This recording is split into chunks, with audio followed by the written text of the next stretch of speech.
그 녹취 자료가 오늘 좀 검찰에 제출될 예정인지 제출될 예정 없고요. 그 일부 언론들이 바라는 폭로는 폭로할 것도 없고 영원히 없을 거니까 기대하시지 말아주시기 바랍니다. 네. 네.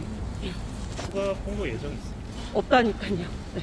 폭로를 하신 적도 없고 지금 제2의 윤지호인 강혜경이 본인의 범죄 혐의를 덮기 위해서 숨쉬는 것 빼고 전부 거짓말을 해서 지금 이 많은 언론인들을 고생시키고 있는 사건입니다.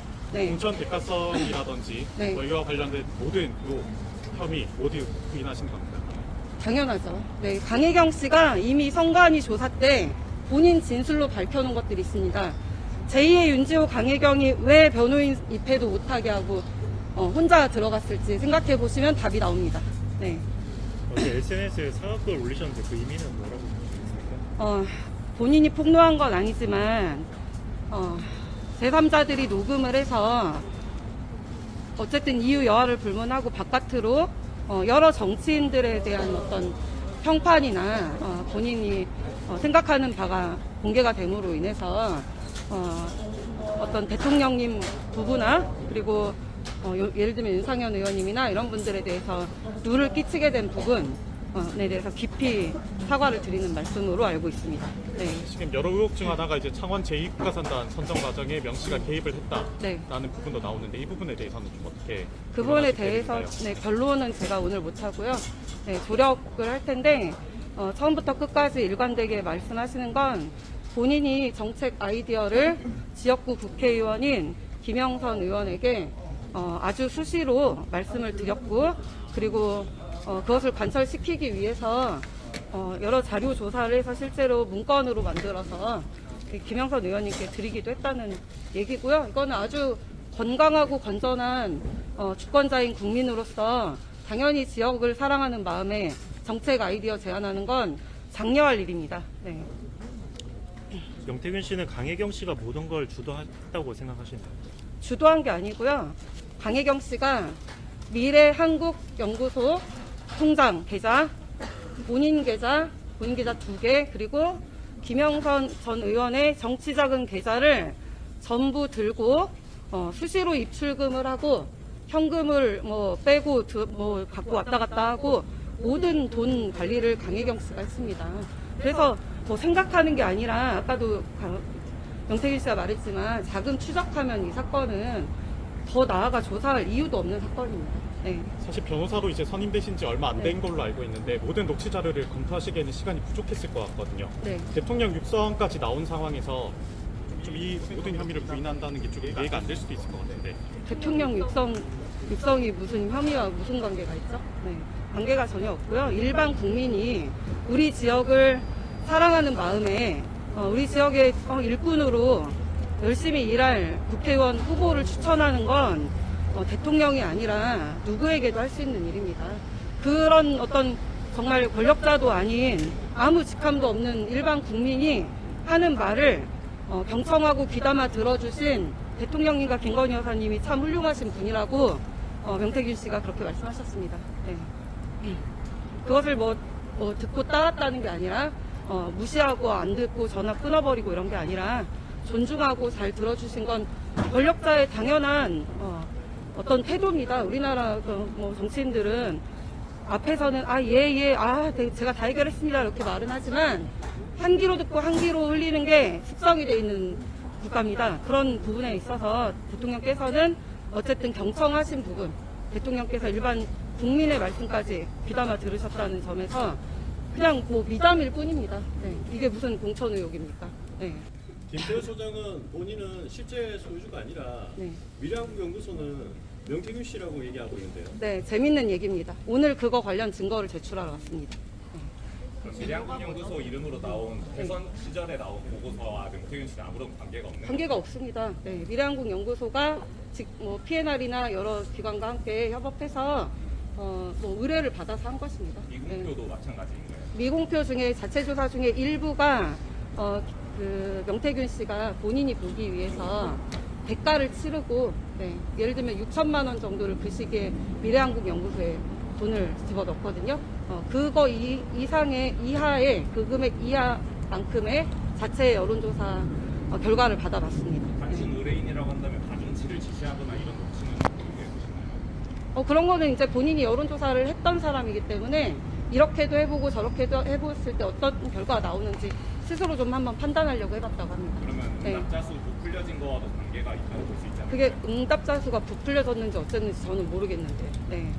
변호사님 말씀대로라면 그 네. 문제가 안 되는데 네. 지금까지 공개된 녹취를 보면은 변호사님 말씀은 딱히 납득이 안 되거든요. 구체적으로 말씀해 보세요. 출마했던 사람들이 네. 본인들이 돈을 줬고 돈 네. 공천을 받지 못하자 돈을 달라는 얘기가 다 통화 녹취가 돼 있잖아요. 그 사람들이 직접 말을 한 녹취가 있나요? 녹취가 비슷한 녹취가 있지 않습니까? 돈을 그거 달라는 강희경과 명태균 사이에 녹음을 얘기하시는 것 같은데 그것은 그 출마자들한테 김태열 소장이 당시 경영이 어려워서 도움을 요청을 했다라고 합니다.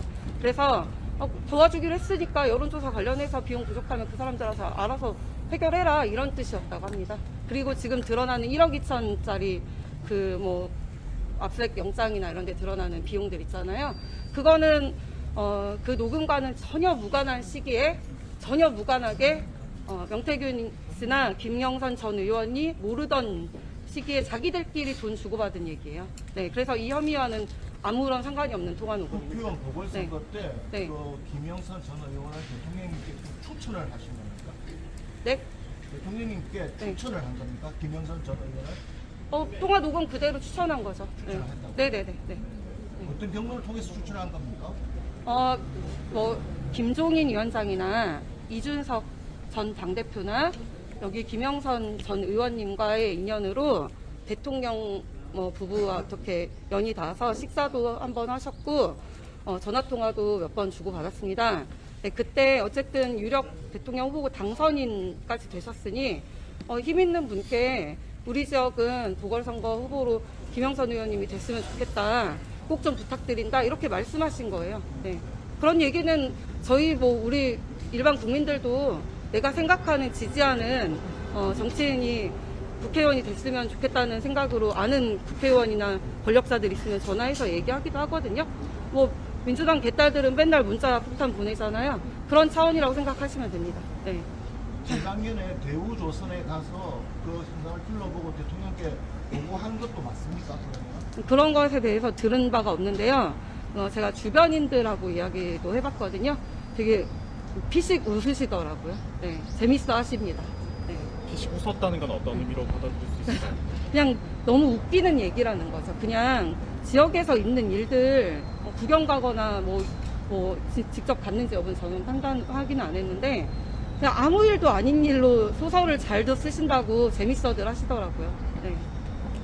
그럼 대통령께 네. 공천 외에도 지역의 여러 가지 사항들에 대해서 건의도 하고 추천도 하고 하신다는 겁니까? 그 부분은 들은 바가 없습니다. 네.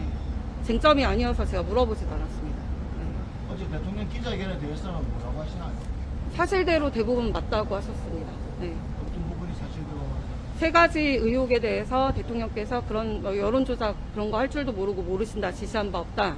공천 개입 이거는 본인의 지위가 당선인으로서 당시 인수위에서 새벽 2시까지 고3과 같은 마음으로 공부하는 심정으로 일하기 바빴기 때문에 개입할래야 할 수도 없었다. 그런 지위에 있지도 않았다. 창원 산다는 본인의 대통령 대선 공약이었고 국가에서 정해진 여러 산자부와 국토부 등의 협의를 거쳐서 절차에 따라 진행한 거지 누군가 개입으로 이루어질 수 있는 사안이 아니다. 이 세 가지에 대해서 명확하게 맞다고 본인도 그렇게 생각한다고 하셨습니다. 녹취록에서 네. 대통령께 위원회 평생 잊지 않겠습니다라는 말은 어떤 의미입니까? 한번 알겠다 추천하시니까 본인이 알겠다라고 말씀하셨잖아요. 네. 명태균 씨 입장에서는 어쨌든 유력 정치인이 당선인께서 알겠다고 하시니 감사하다고 한 거예요. 네. 네. 국회의원 공천과는 무관하다는 말씀이시죠? 본부장 무관한지 아닌지는 검찰이 밝힐 일이에요. 이분은 추천을 했을 뿐이에요. 네. 일반 국민들 누구나 후보자 우리 당내에서도 후보 추천들 온라인으로도 받기도 하고 인재 영입할 때도 어떤 사람 좋은지 이렇게 추천하잖아요. 그런 역할을 했고 그게 입김이 진짜 작용했는지 이런 것들은 일단 보세요. 그때 당시 공관위원장, 네, 공관이 서류 다 압수수색해야죠. 그리고 이준석 당대표, 네, 대통령 부부도 다 진술 받아야 되지 않겠습니까? 검찰이 최대 열심히 해서 관계를 밝혀보시면 좋을 것 같습니다. 네. 대통령 부부가 시킨 대로 하라고 김영선 씨에게 고함을 쳤던 그거에 대해서는 어떤 입장이신가요? 아, 그것도 뭐 경위 들어보면 되게 재밌는 얘기인데요. 자세하게는 제가 김영선 의원 입장이 있으니까 뭐 그리고 또 명태균 씨 일방적 얘기라서 자세히는 좀 말씀드리기 어렵지만 미래한국연구소가 서울에 본부가 뭐 생겼는데 그거 관련해서 뭐 어떤 뭐 사업을 좀 하고 싶으셨나 봐요. 그거를 못하게 하려고 좀 윽박지르는 내용으로 대통령 부부를 좀 팔았던 것 같습니다. 네, 거기서 못하게 근데 하려고. 그럼 대통령 부부의 이름이 나오는 거예요? 국회의원한테 어떤 일을 못하게 하려면 더 센 권력을 운운해야 되지 않겠습니까? 네. 명태균 씨가 그렇게 더센 권력을 운운한 사례가 더 있었나요? 꽤 있었던 것 같습니다. 왜냐하면 대통령님 부부와 연락을 몇 차례 주고받은 건 사실이고 캠프 내 사람들이나 주변인들이 알고 있기 때문에 그걸 잘 이용을 한 거죠, 본인이. 네. 방금 대통령 후보가 몇 차례 연락을 주고받았다고 하셨는데 네. 뭐 기간이나 횟수를 좀 알 수 그건 있을까요? 제가 알지 못해요. 그리고 본인도 말할 생각이 없다고 합니다. 네. 언제까지 연락을 했을까요? 그것도 이따가 뭐 조사 끝나고 본인이 밝힐 부분이 있으면 밝히겠다고 하지 않습니까? 네. 저한테도 얘기 안 했습니다. 네. 그러니까 그런 질문들이나 네. 방금 뭐 빡지르는 것들이 네. 앞서 창원 산다 말씀 설명하실 때 누구나 국민 누구나 할 수 있다고 했는데 네네. 그게 과연 가능합니까?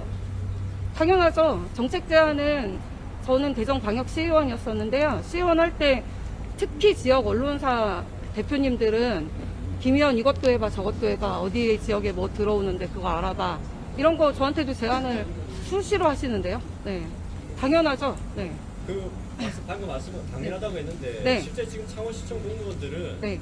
그 공무상 기밀 누설로 조사를 받았습니다. 당연히 당연하게 언론인들이 의혹 보도를 하니까 네, 조사 입건해서 조사를 해서 명명백백히 밝히는 게 좋죠. 그런 네. 말씀이 아니라요. 네네. 예, 방금 말씀하신 것처럼 명태균 씨가 그런 얘기를 할 수 있고 들을 수 있다고 했는데 그거를 뭐 상단이 결정되기 전에 그런 것들을 명태균 씨가 직접 보고를 받았고 그리고 나서 그 보고한 창원시청 공무원들은 공무상 기밀 누설로 조사를 받았습니다.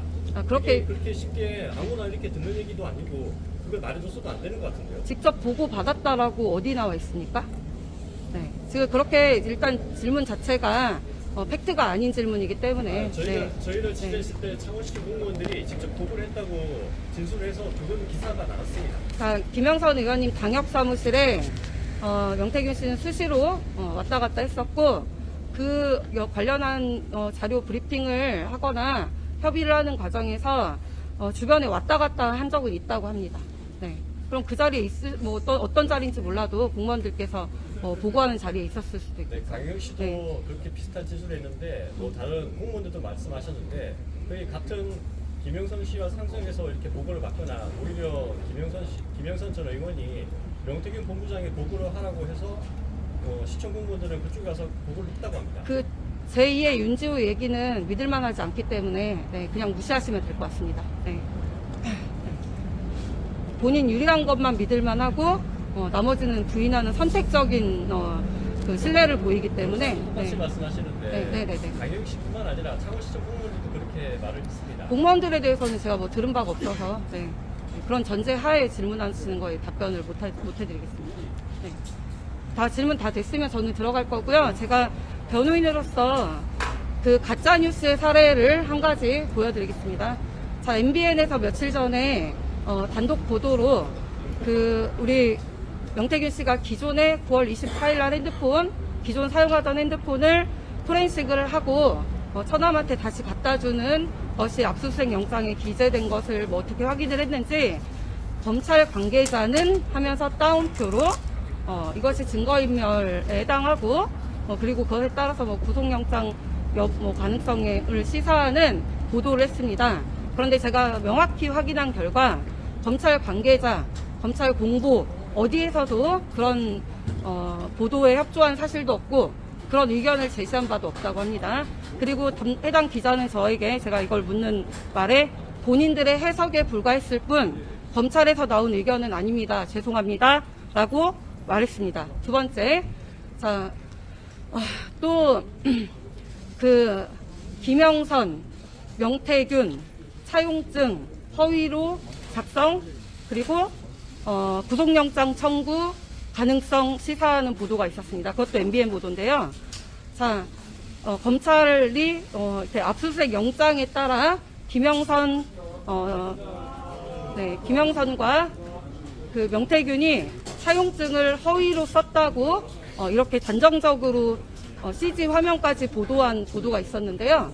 자, 명태균 씨 압수수색 영장에는 그런 내용이 전혀 안 들어가 있거든요. 그래서 이거 보도 경위를 제가 물어봤습니다. 그랬더니 김태열 소장의 압수수색 영장에 김태열 소장의 차용증에 대한 진위 여부를 의심하는 듯한 그런 문구가 있었나 봅니다. 그러면 보도를 어떻게 해야 됩니까? 김태열 전 소장이 갖고 있었던 차용증의 진위 여부가 의심되고 김태열 소장의 구속영장 여부가 기추가 주목된다라든지 그렇게 보도해야 맞는데, 자, 명백히 압수수색 영장 김태열 건데 그것을 갖다가 김영선, 명태균의 차용증이 허위로 작성됐다라는 취지로 검찰발로 이렇게 CG를 만들었습니다. 이런 보도는 가짜뉴스입니다. 앞으로 이렇게 전원, 검찰 관계자 이런 말씀 쓰실 때 언론인들께서는 각별히 유의해 주시기를 부탁드리겠습니다. 네. 지금 그러면 그 휴대폰은 다 포렌식을 해서 다시 명태균 씨가 다 그거 지금 보도에 다 제가 인터뷰 했으니까 한번 찾아보시고요. 저는 일단은 지금 시간이 돼서 들어가 보도록 하겠습니다. 네. 오늘 종료 시간 어떻게 혐의만 끝날